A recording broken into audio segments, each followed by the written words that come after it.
What we're going to be looking at today is using technology with inclusion. It may be stuff you already have that you don't know about. It may be stuff that you definitely have access to and you don't know about, but we're going to be looking at that today. So what does technology do for learners?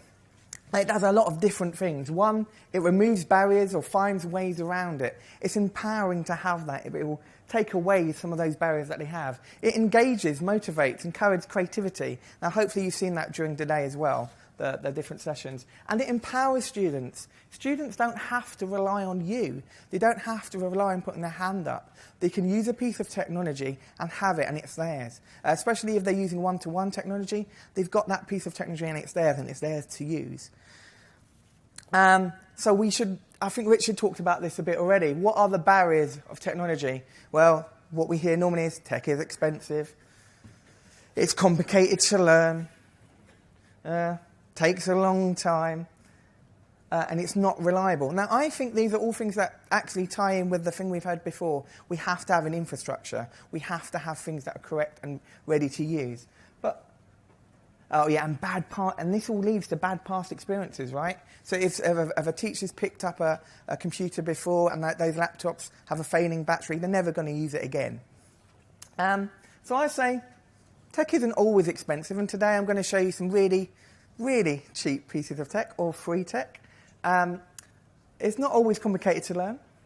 It doesn't take a long time. Infrastructure is important. And get inspired. So hopefully today you'll look at some of these, even if you take one of these resources away with you, you'll take those away and you'll feel inspired.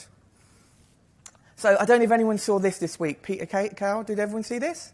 The MP? I thought it was a really amazing thing to do. So this was an MP who talked about people on Twitter trolling him because he made spelling mistakes, because he's dyslexic. I don't know if you saw it. So every day somebody picks on something I write. Mostly it's kind of humorous, but sometimes it's brutal. He went on to say how he experiences it with being dyslexic. He talked, imagine a car where the gearbox isn't connected to the engine and he's constantly driving it.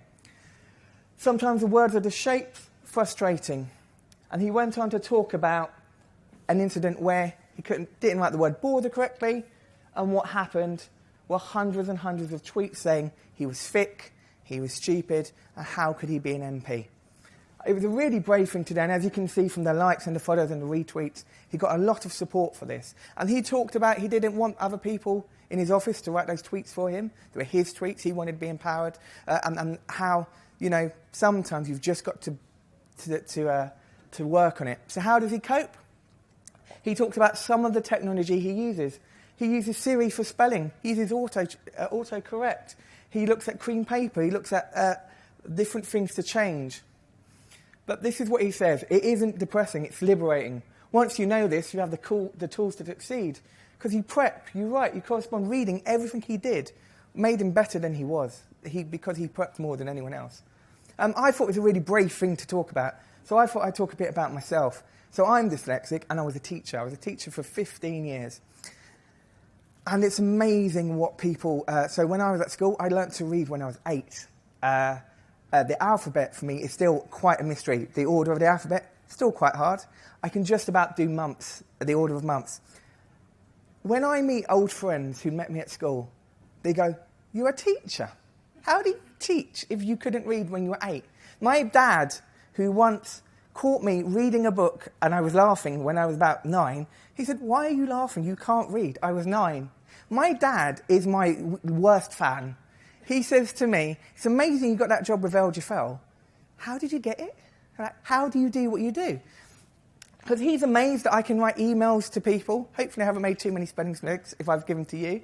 I go to different places every day. I'm dyslexic. I find locations and timings incredibly difficult.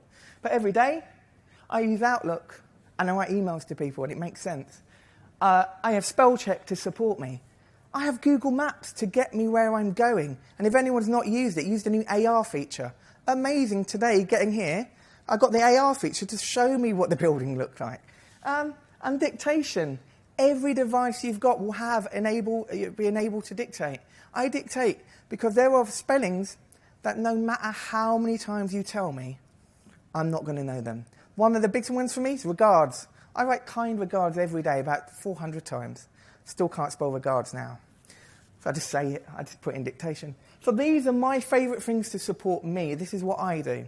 I'm going to give you some top tips to how you can support students in your class. Really simple tips, and hopefully they're useful. The first one is emojis. If you've got children that are non-verbal or they have very poor skills, you've got emojis. Emojis can tell you any emotion you want. They can tell you if a child is feeling frustrated. They can say if they're worried or happy or lonely. You can help them by using these emojis, and it's there. It's in most devices you're using. And if you've seen recently, and with Apple have just released these. These are the new emojis that are even more empowering for students. So now you have these emojis that can go there, so children can really recognise emojis that belong to them. They're powerful for them. Immersive Reader. So have we all used Immersive Reader? Have you seen it before? Immersive Reader, available in lots of different Microsoft products. It's an amazing thing where you can copy and paste type, stick it in, and it transforms it. So let me show you. Now you haven't seen this, but one of you guys must have tweeted this up there. Does anyone tweet that? I copied and pasted it into Immersive Reader. Wow, what a great training. Thanks, guys. This is good. Bradley is a great trainer. You should book him to visit your school. That's really nice of you. Let's see what happens when you stick it into Immersive Reader. Okay, so as you can see up here, it would have read it to you. It can change backgrounds. It can change spacing. It can even change the lines in between it, so it guides you. You can have nouns, verb, adjectives, adverbs. You can have line focus for those children that need that guided support. It's there for you. The newest addition is a picture library. So, on keywords, it will have a picture library built in for you. So you can hover over it and the pictures come up. Amazing, right? And that's available on all of these. So you can have it in Outlook online, you can have it in OneNote online, you can have it on Office Lens for iPhone and iPad, Microsoft Edge have it, it's in Teams as well. It's embedded in lots of technology you already have. Free software that's designed for you. And this is what it looks like on Office Lens. You can scan documents in as well. So if you use Office Lens for an iPad, you can scan a document in, and then you can use Reader to read that document out. So this is my favourite one for iPad, the accessibility features on an iPad. It's that. That's all you need to do. Like, I do training with iPad accessibility. We do this, and I say, go in there, have a look. And just have a look at the wealth that's in there. Now, we're not going to look at all of iPad features, but we're going to look at a couple of them. So this is Safari Reader. You might not have seen this, but when you're in Safari, top left, you have these bars. These bars are incredibly powerful. What they do is take a sometimes cluttered website with adverts and lots of visual noise, and they condense it into something that's useful for every child. Now, it's the same on LGfL. We like making... Between being a teacher, I was a graphic designer. I like making things pretty, but I know this isn't going to be the best text for people. It isn't going to be the easiest way to read. But when you can put on Safari Reader, you can make text look like this. So that text you've just had, really complicated to see. Some people find it really difficult. We can change the font. We can change the background colour. We can have it ready to go. We can change the size. So that kind of very, very confused piece of those graphics becomes a really simple piece of text that children can read. And that's available on Safari, so you can use it on Mac, and you can use it on iPad and iPhone as well. You can also turn it to speak selection. So then, once you have speak selection on an iPad, 2 fingers drag down, and it starts reading to you as well. So you've got that support, and it will start reading. A fantastic way of getting everyone to access historical content, especially when there's lots of words in there. Another top one is shortcuts. Has anyone seen shortcuts or used shortcuts? Shortcuts is an app that has been designed, came out last year, and it's really an unsung gem, really. It's a resource which uses all of the parts of an iPad and links them together. What you can do in My Shortcuts is link various actions within an iPad together to make something new happen. And let me show you how it works. You can get something like photos and connect it to photos and videos and messages. So you can pin different actions together to make a new function. Here's one for you. We've got text. So it's going to write the words, get your toothbrush, toothpaste and cup. It's then going to speak that text. It's then going to wait 10 seconds. And it's going to have more text. It's going to say, open your toothpaste. And then it's going to speak text. What do we think that's starting to do? What's it doing for someone? What's it giving them? Instructions to do what? Brush their teeth, right? So you can convert this into anything you want. So children that find instructions difficult and they need that again and again and again, you can create these. You can create instructions that they hit it and go, my routine for the morning. What's your routine in the morning? You walk in, you put your coat on your peg, you go and sit on your carpet spot. Inside of here is where you can shave your shortcuts. And I don't know if we're going to have sound for this. There would be sound. It'd be speaking that routine right now.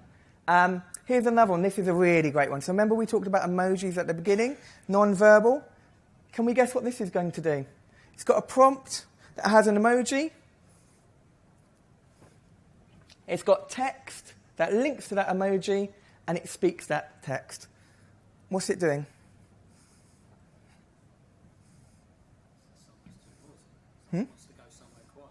Yeah, exactly. This is a mood board for children. Children who are non-verbal. So when they tell you how they're feeling, so if they're getting angry or they're getting anxious, they can hit those. They can hit the emojis. So you can say it's too noisy. If they hit too noisy, it's going to show that text and it's going to read that text. So on an iPad, they hit an emoji and it's telling you exactly how they're feeling. And you can add more in. So the simple things that children are going to get incredibly upset about, I'm cold, I'm hot. I mean, I wish I had the I'm a hot button for my iPad so I could tell people when I'm hot. It's an incredibly powerful one. So yeah, so I'll just show you. You can have that will come up just like that. And then you can click on one of those and it will say it's noisy here. I need to go somewhere quieter. That's a tool, that's a shortcut. It's totally free. You can also find inside of the shortcut gallery shortcuts made by other people. There's a growing community of people that are sharing those shortcuts. Those two that you've just seen are from the accessibility part. Has anyone seen the Seeing AI app? So designed by Microsoft, totally free. Again, works on an iPad, any device as well, Android as well. In this, it uses the function of your camera and it describes what it sees. So it can do stuff like, you can take a picture of short text and it will read that text out to you. You can get a document and it will read that document to you. You can scan in barcodes and it will tell you what that product is. You can even scan it in to a person or a scene and it will tell you what that person is. It's a great one to know if you think you're looking rough and you want to know if you're looking rough, because it tells you your age as well, right? So I have gone from a couple of days ago, I was like 30, I'm 39. I was like 32, that was a good day. Yesterday it told me I was 54. If you see Dawn today as well, if you know Dawn, we have a famous one where it told her she looked 22. She framed it. It can tell you your scene as well. It can tell you what's happening in a scene. So it will tell you there's two people in a room next to a tree. And they go, why is there a tree there? There's currency, light, colour.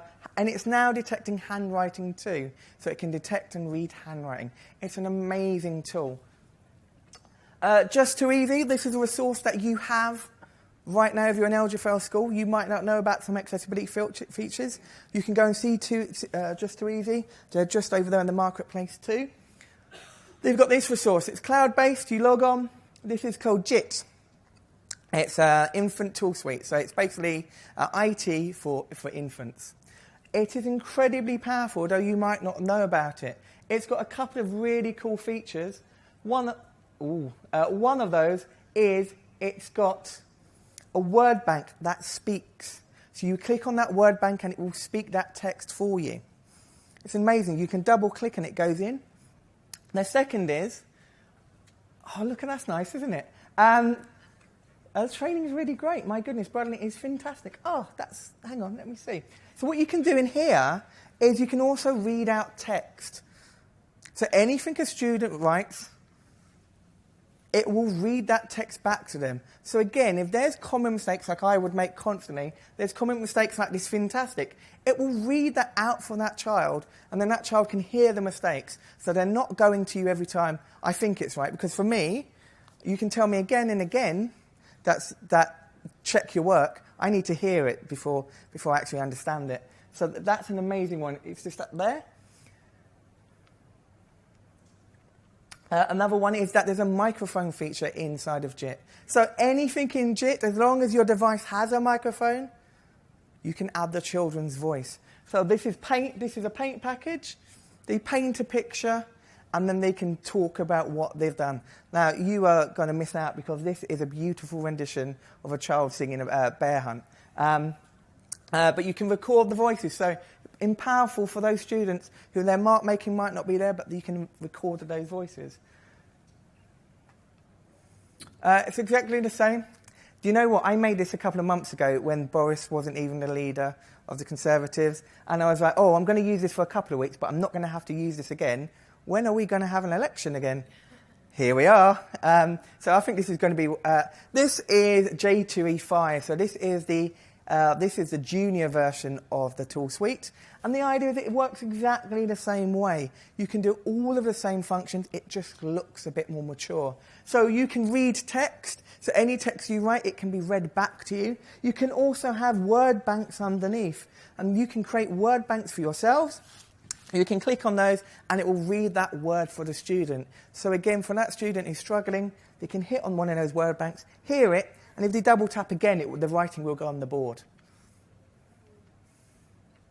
Another resource that you guys will have inside of LGfL is Busy Things. Busy Things are here, but they're downstairs in the marketplace. An amazing one. They've got these self-marking worksheets. The idea of these it can just be an interactive worksheet where they drag the captions over, but you can put speech on. So it reads all of those labels to the students. So for those students whose knowledge might far outmatch their reading ability like mine was, you can drag those over and you can hear them as they're going. So the children, when you're not focusing on that reading, but you want the knowledge, you can do that. So there's also tons of extensions on Chrome. If you haven't seen some of these, please do. So again, these are available on anywhere where you can get Chrome, so they're Chrome extensions. Read and Write for Google Chrome. It is a bar that comes up in an extension, and you can pop this into Google Docs, or you can use this on a website. And it can do things exactly like Immersive Reader. So picture dictionary, so you can scan over a word, and it will give you a picture dictionary. It will also give you a normal dictionary over here. It will also read the words out on the screen, and again, take all that visual noise out of the resource. It's also got a really great predictive text. It knows from up there, you're going to probably want to talk about Earth. You're going to talk about the solar system. So again, it's got a dictionary there with predictive text that works for you. The planet, you're going to want to say Earth next. So it's got that for you, another great resource. This is a resource as well that people think you pay for. If you do pay for premium, but as a teacher, you get it for free. You just have to talk to them about it, and you get that resource free. So it's a totally free extension you can find. Open Dyslexic font for Chrome as well. It's another great one. LGfL normally has this on our website, but there are lots of websites that don't. This converts a website into Open Dyslexic font. So the idea is for Open Dyslexic font is a font that's easier to read. It's weighted, so actually when you start using it, it keeps those words on the page. You can see shapes better. It keeps it. So, for example, this is how the Google would look with it. It weights those words down so you can really see them. They're bold. There's no sans serif, so it hasn't got all the kind of wiggly lines that distract. Again, click-free browsing is a great one if you haven't seen this. For students who might have poor mouse control and they might not be able to click onto a resource, but you want them to access a website, click-free browsing does that for you. What you can do from there is, instead of clicking on a button, all you need to do as you go along is there's a play symbol that hovers over anywhere where there would be a click. So you would hover over it for 1 second, and it will take you to the next page. So the idea is they're not having to use all their muscles just to click on that button. They can just hover over. It's a really great resource. And again, totally free. Google Docs has add-ons too. If you haven't seen this one, it's a great one. So this is an add-on inside of Google Docs. Speech recognition sound writer. Amazing. You can have this up here. So this here opens up inside of Google Docs. And you hit record, and it's dictation for Google Docs. So it dictates as you go along.